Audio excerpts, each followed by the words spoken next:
In school, we learn a very specific timeline of human progress. Isaac Newton defines gravity in 1687. The first telescopes peer into space in the early 1600s, and Western pioneers lay the groundwork for modern medicine. Modern society often places ancient Indian texts in an entirely different category, mythology. We treat them as magical fables, filled with flying chariots and impossible miracles. Curious, this raises a question about the accuracy of our accepted timeline. When we examine the math, physics, and biology embedded in these ancient verses, it suggests we are not inventing modern science today. We are slowly rediscovering advanced knowledge that was mapped out thousands of years ago. Viewing these records as satyology, the study of documented truth, forces us to rewrite the history of human intellect. Calculating the exact distance between Earth and the Sun took Western science centuries of refinement, requiring massive observatories and the computational power of space agencies. In the Hanuman Chalisa, a single verse describes the Sun as being at a distance of Yug Sahasra Yojan.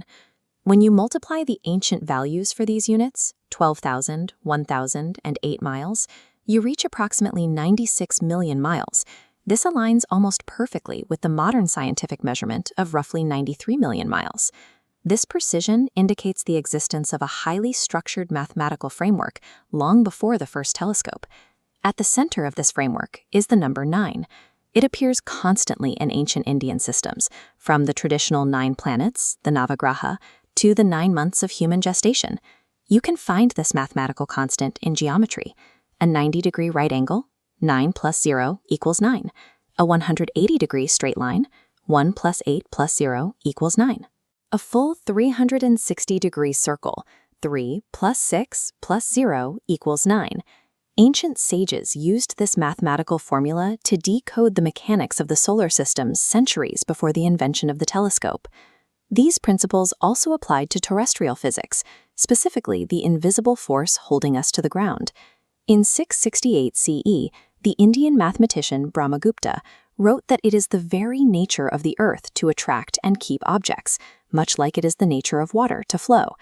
This observation predates Isaac Newton's formalization of gravity by over 1,000 years. By 1150 CE, the scholar Bhaskara II expanded on this work, specifically using the term Gurutva Akarshan to describe the Earth's attraction. This mastery of physical laws extended into human biology and complex medical procedures. This mapping shows the detail Maharishi Sushruta achieved in his practice. He documented complex surgeries by studying bodies along the Ganges, creating a clinical record of human anatomy thousands of years ago. His findings, compiled in the Sushruta Samhita, eventually traveled from India through the Arab world and into the West, where they provided the foundation for what we now call plastic surgery. Ancient India was a massive engine of scientific discovery, though it proved to be a poor marketer of its own achievements. The Vimana Purana functions as a technical manual for aerospace engineering, detailing specific mechanics of flight and anti-gravity propulsion. The text describes a propulsion theory involving the heating of mercury to alter its state and create lift, a concept that parallels modern research into high-temperature mercury vapor engines. Curious, we can see similar parallels in the biological anomalies of the Ramayana, such as the multi-headed elephant Airawat or the Kapi clan.